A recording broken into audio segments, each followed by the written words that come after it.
Hey, how you doing, folks? Welcome to another episode of Voices from the Stables, presented to you by Buck Sweep Sports.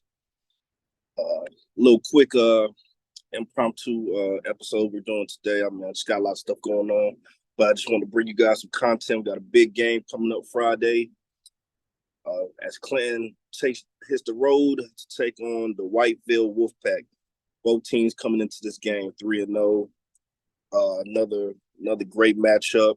Two highly ranked teams. Legion Stadium, a great atmosphere for a football game. Definitely will be packed house, standing room only, playoff type atmosphere. So we're just going to break down a couple things with Whiteville and talk about your dark horses real quick. If you haven't already, man, subscribe to the page, like the video, share it, subscribe to follow our YouTube, Facebook page. I'll post all the links in the description below. So let's go ahead and get this started. Once again, let me apologize, man. It's been a crazy week.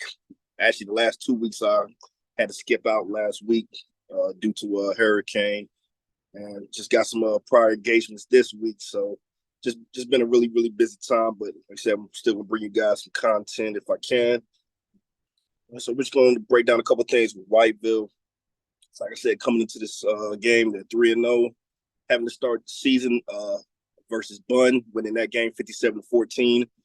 Then they traveled to West Brunswick, beating them 31-7. And then last week, really impressive win over James Keenan. James Keenan came in to this season. A lot of people were really high on the Tigers, and Whiteville really had a really dominant performance, beating James Keenan 42-7. Just a little bit more information on Whiteville. Last season, they were 12-2, finishing 5-0, winning their conference championship. Really similar to Clinton, had a lot returning this year. I believe they only graduated 9 seniors.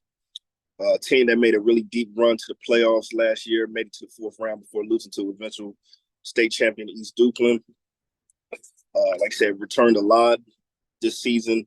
I felt like they were one of those teams that, despite everything they did the year before, they weren't really getting a lot of attention throughout the offseason in the summer. So what they did last week, was, I don't think most expected them to be James Keenan that bad, but I mean, it really wasn't that surprising. I mean, I really figured that Whiteville would have a really solid team coming back this year. A little bit more about Whiteville.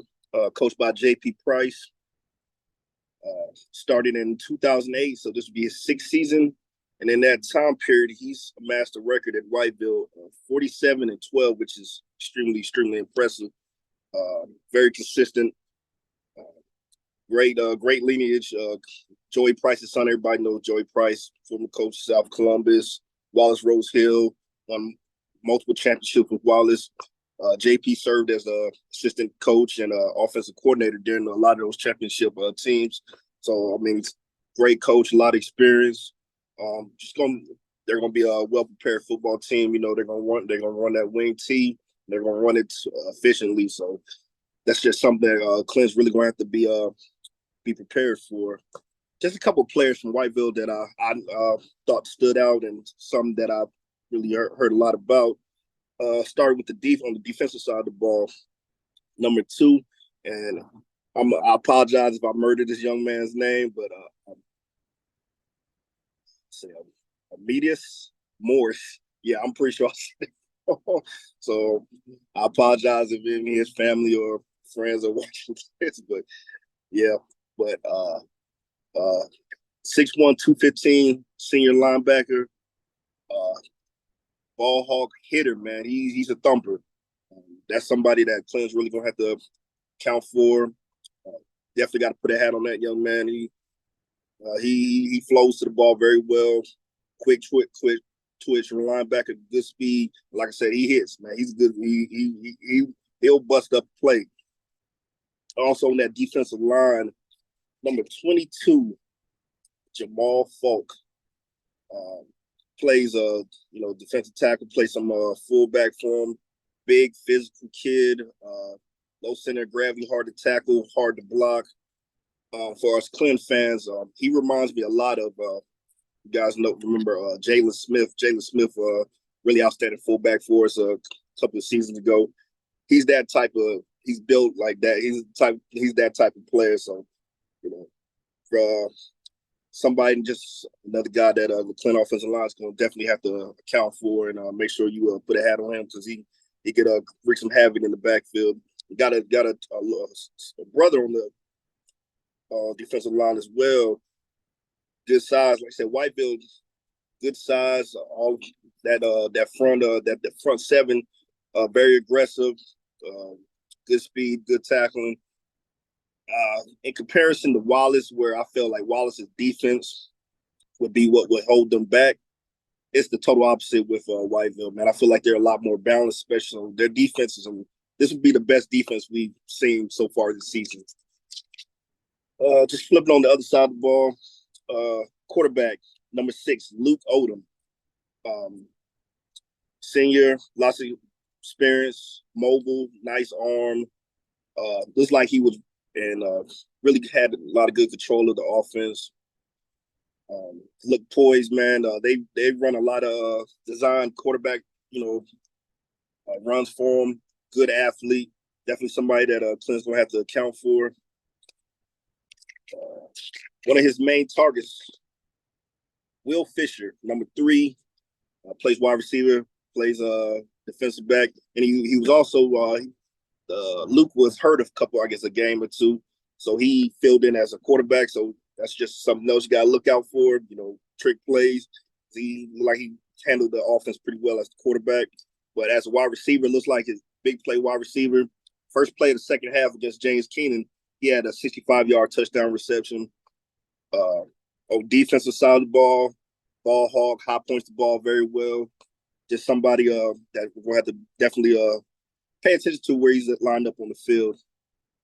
Running back, Amari Best, number 5. Another solid player, good speed in the open field. Wouldn't say on the level of, Irvin Brown or Corbin Kerr from Wallace, but still a really, really solid back. So definitely a playmaker, somebody that we're gonna have to, stop. So that's pretty much my breakdown of Whiteville, man. Really, really solid ball club.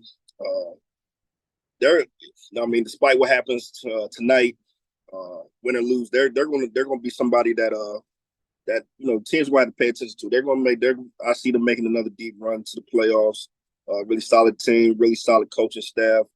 Like I said, Legion Stadium, that atmosphere right there, man, that home field advantage. Like I said, that's a hard place to win a football game. And for us Clan fans, I'm sure you remember, I was just getting out the Air Force in 2013, came home, and one of my first games coming back to was a game down there in Whiteville. Clint went down there. Tough place to play a football game, man. Came out, I think we ended up losing 16-6, if I remember correctly. Anybody remembers, just correct me if I'm wrong. Clinton and Whiteville had a little home series in 2013 and 2014. So that first one down there in Legion, Bob Lewis coach team. They gave it to us that night. It was a tough ball game, but you could tell that Whiteville really had the advantage that night. And of course, we returned the favor the very next year, Dark Horse Stadium, winning that game 19-7, I believe it was. So a lot of history between these ball clubs. Whiteville has a really rich history of football. Think about some of those great teams back in the late '80s. So I'm really excited about Friday night, man. It's going to be a really good ball game. Once again, high school OT is featuring the game on their live. So for those who can't make it, that's another way to check it out. Of course, my favorite option, checking out Mr. Jonathan Griffin, who unfortunately couldn't join me this, like I said, we had something planned for yesterday, but just a little bit too busy. But yeah, listening to Jonathan and Coach Jeff Saville break down the game. They paint a really good picture, so that's a definitely good option for those who can't make it out there this evening. But yeah, really, really looking forward to this ball game, man. either way on both sides, Clinton and Whiteville. I mean, just a great, great test. Just another opportunity to see exactly where you're at. But Clinton, I mean, everybody's still thinking talking about that Wallace game, and for me, I want to see how much growth we've had in the last 2 weeks. I feel like we kind of came out a little flat last week. Obviously, we played a lot of we were rotating a lot of guys in and out, trying to get some young guys some reps because we knew, with Lumberton it was pretty much going to be a easy game. So they used the opportunity to get some guys some playing time. But I just really want to see if we could come out with that same type of intensity that we had versus Wallace. For Whiteville, people are still kind of down. Well, now they're questioning how good James Keenan was. But like I said, beginning of the season, everybody was pretty high on James Keenan. And after Whiteville beat him, now they're wondering, was James Keenan that good? Like I said, in my opinion, I think Whiteville is a really, really solid football team. Somebody that, I mean, they can easily come out there and beat us tonight. So I don't believe they're overhyped or fool's gold or anything like that. They're a really, really solid football team. And if we come out and win this game by a touchdown or two, which I'll give my prediction there at the end, but just speaking of hypotheticals, that's just another notch in Clint's belt, just showing that exactly how special this football team can be. But my prediction, man, I feel like both bring really, really stout defenses into this game.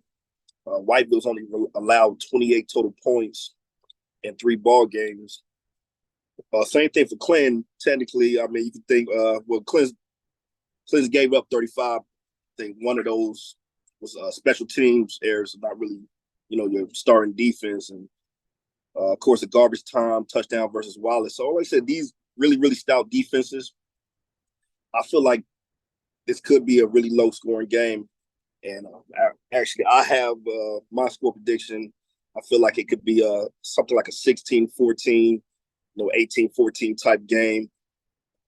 Kind of just looking at the JV game last night, I mean, you're going to see how important, not just scoring touchdowns are, but, not being able to converting those extra points to 2-point conversions. That's one of the problems that I look like our JV kind of ran into last night, where they were scoring with Whiteville, but just weren't getting, the 2-point conversions. I want to say they left about 6 to 8 points on the field, ended up losing by 9. So, I mean, that's a big factor in these types of games.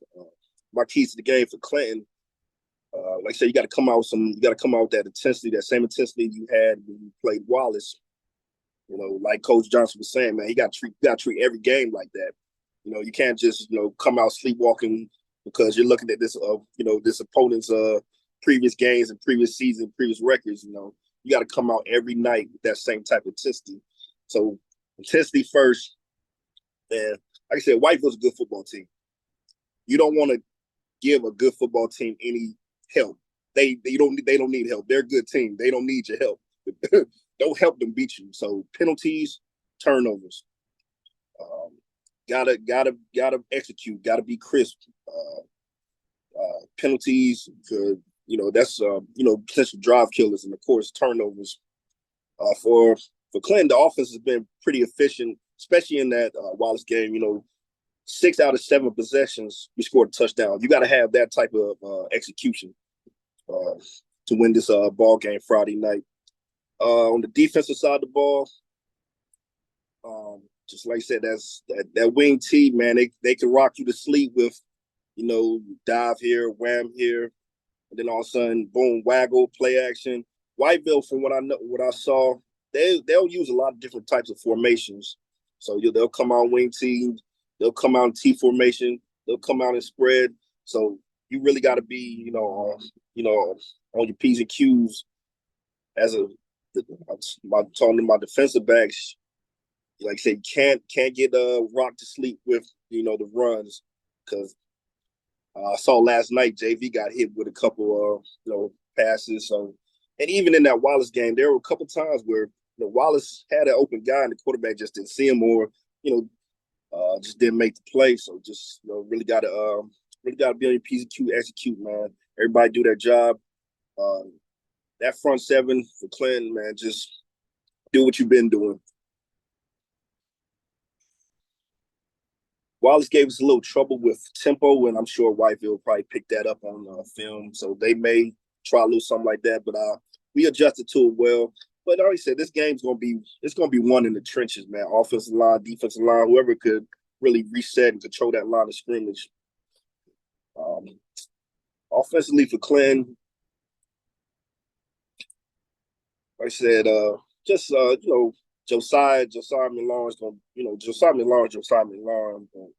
I mean, other guys, like I say, other guys got to step up. Josiah Robinson's been doing a great job this year. Really, really underrated in my opinion, because I even saw some comments this over the past week. It's pretty much saying, "Hey, if Whiteville can stop Josiah Milon, then y'all got a chance." And if you stop Josiah, yeah, you're doing a pretty good job. But you got to understand this. We got another Josiah that's pretty damn good too.